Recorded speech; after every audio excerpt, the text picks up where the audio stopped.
안녕하세요. 노사라이브TV 신대표 신동원 노무사입니다. 오늘은 여러분들께 임금 체불이 발생했을 때 제대로 그리고 빨리 받아내는 방법에 대해서 말씀드리려고 합니다. 먼저 첫 번째, 사실 임금 체불 발생했을 때 얼마 정도 이상 돼야지 노무사한테 맡기는 게 좋나요? 라고 또 물어보시는 분들이 많아요. 이게 정확한 기준은 없지만 대충 한 300만 원 정도로 생각하시면 됩니다. 어쨌든 노무사에게 맡기면 착수금과 성공부서가 있잖아요. 착수금이나 이런 거 생각하시면은 그래도 300만 원 미만의 소액 체불 사건인 경우에는 먼저 노무사에게 상담은 받는 게 좋지만 그 이후에 진정은 아무래도 본인이 직접 하시는 게 나을 수가 있어요. 이게 배보다 배꼽이 더 큰 경우가 있잖아요. 노무사에게 맡겨서 받는 건 좋은데 주고 나면 남는 게 없으면 좀 그러니까 300만 원 미만 사건은 혼자 이제 노동청에 신고하시면 될 것 같고요. 그리고 임금 체불이 발생하면 사실 체불임금 말고도 여러 가지 사건이 같이 얽힐 가능성이 높습니다. 예를 들어서 근로계약서 미작성이라든지 휴게시간 미부여,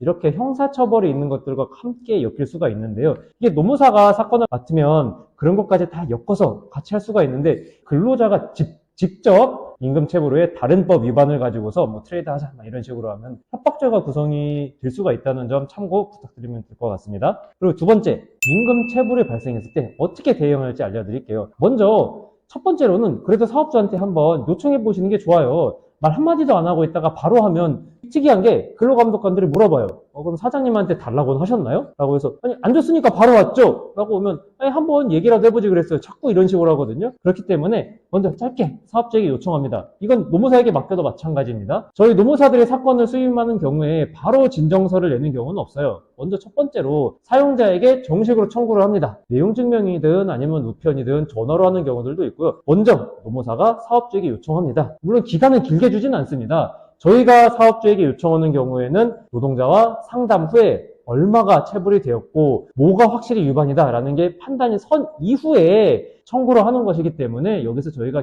시간을 길게 드리진 않습니다. 그리고 솔직히 말씀드리면 체불임금 사건의 한 30% 정도는 노동청 가기 전에 노무사가 정식으로 청구하는 것만으로도 해결이 됩니다. 저도 거의 한 3분의 1 정도는 노동청에 진정하러 나가지 않고 전화나 내용증명 보내는 것만으로 받아들인 적이 있습니다. 그러면 이제 여기서 안 되는 경우가 어쨌든 70%잖아요. 이런 경우에는 노무사가 이제 노동청에 진정서를 들고 접수하러 갑니다. 이건 뭐 인터넷으로 해도 되고 팩스로 해도 되고 방문을 하셔도 됩니다. 그리고 노무사가 안 하고 아까 말씀드렸듯이 소액이라서 여러분들께서 직접 하시는 경우에도 사장님이 돈을 안 주신다 라고 하면은 노동청에 진정서를 접수하시면 돼요. 인터넷이 제일 편하시겠죠. 이렇게 접수를 하면은 이게 행정 절차 지침상 한 3시간 뒤에 근로감독관에게 배정이 됩니다. 그럼 근로감독관에게 며칠 후에 문자가 와요.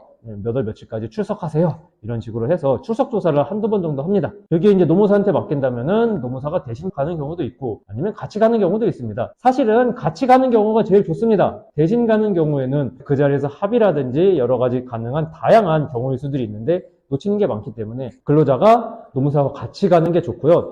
이게 사장님 같이 보기 무서워요 라고 하는데 노무사가 같이 가면은 무서워할 필요가 전혀 없습니다. 저도 정말 잘하는 것 중 하나가 사장님한테 대신 화내주는 거거든요. 여러분들이 시험에서 제가 화내주는 경우도 있습니다. 그리고 이렇게 해서 한 번, 두 번 정도 가서 대질신문도 합니다. 그리고 그 자리에서 근로감독관들이 합의를 요구한다든지 여러 가지 합의안을 내는 경우가 많은데 노무사랑 안 가면 좀 택도 안 되는 그 금액으로 합의를 종용하는 경우가 있습니다. 물론 임금 체불 사건에서 합의가 나쁘지는 않아요. 내가 생각하는 금액의 100%는 받을 수 없지만 만약에 100%를 내가 다 받고자 하면은 절차가 상당히 길어질 수가 있거든요. 사업주가 끝까지 안 주겠다고 버티면은 노동청에서 체불임금 확인서를 근로자에게 교부하고 사업주에게는 지급 명령을 하겠죠. 안 한다 라고 하면 이제 검찰에다가 송치를 해요. 이제 검찰 송치를 해서 이제 형사 절차에 맞게 이제 해서 벌금에 나가곤 하는데 벌금도 여기에서 불복하고 하면 형사소송으로 가고요. 어쨌든 사업주가 끝까지 벌금은 내지만 월급은 못 주겠다 라고 하면 민사소송으로 다시 받으셔야 됩니다. 이게 대한민국의 3심제잖아요. 지방법원, 고등법원, 대법원 여기에 민형사까지 다 가서 하면은 이론적으로는 뭐 짧게 1년이면 받을 수 있다 라고 하지만 한없이 늘어지는 경우에는 소송까지 가는 경우에는 2년, 3년까지 가는 경우가 있기 때문에 우리 사장님은 대법원까지 가지 않는 한 절대 안 줄 것 같아요 라는 판단이 서면 그냥 차라리 한 60, 70% 이렇게 받으면서 빨리 합의를 하는 경우가 나을 수 있습니다. 그리고 세 번째, 노동청 진정할 때 포인트 알려드릴게요. 반드시 진정하시기 전에 노무사와 상담을 하세요. 아니, 못 받은 돈은 내가 제일 잘 알지 라고 생각을 하는데 그렇지가 않아요. 상담 한번 해보면 근로자분께서 생각도 하지 못하셨던 연차 미사용수당, 그리고 두 번째 주휴수당, 그리고 세 번째 연차나 뭐 주휴수당 이런 게 없다라고 하면 퇴직금도 내가 덜 받았을 가능성이 매우 높잖아요. 그렇기 때문에 내가 생각하지도 못했던 퇴직금 차액, 이렇게 세 가지가 보통 가장 많이 발생하는 겁니다. 이런 것들 외에도 그 외에 추가적으로 중요한 것들이 있잖아요. 휴게 미부여라든지 아니면 가산수당 이런 것도 아예 안 냈어. 그리고 근로계약서도 안 썼어. 이런 식으로 추가적으로 더 진정서를 쓸 수 있는 것들이 있기 때문에 노무사와 반드시 사전에 상담을 받고 가시는 게 좋습니다. 그리고 두 번째, 합의 과정에서 근로감독관이 정말 말도 안 되는 합의 금액을 말하는 경우가 있어요. 제가 아까 전에 한 60에서 70%, 80% 이 정도 금액 말씀드렸는데요. 여기 사장님이 너무 강성이라서 반만 받으시죠. 이렇게 아니면 30%, 40% 이런 금액을 제시하는 경우들이 있습니다. 이런 게 담당하는 노무사가 있으면은 아예 그냥 근로자한테 가기 전에 사전에 30%, 40% 제한은 컷이 되는데 안 되죠. 노무사를 쓰지 않는 경우에는. 그렇기 때문에 합의를 하기 전에 체불임금 금액이 큰 경우에는 반드시 노무사와 상담을 한다든지 아니면 아예 사건을 맡기시는 게 좋습니다. 그리고 세 번째, 이게 간이 대지급금이라는 게 있어요. 아까 제가 사장님이 끝까지 안 주는 경우에 대해서 말씀을 해드렸는데요. 이럴 경우에 먼저 나라에서 그 체불임금을 줍니다. 노동청에서 근로감독관이 오케이, 이거 임금체불이 맞아 라고 하면 얼마가 밀렸습니다 라고 해서 체불임금 확인원을 써서 주거든요.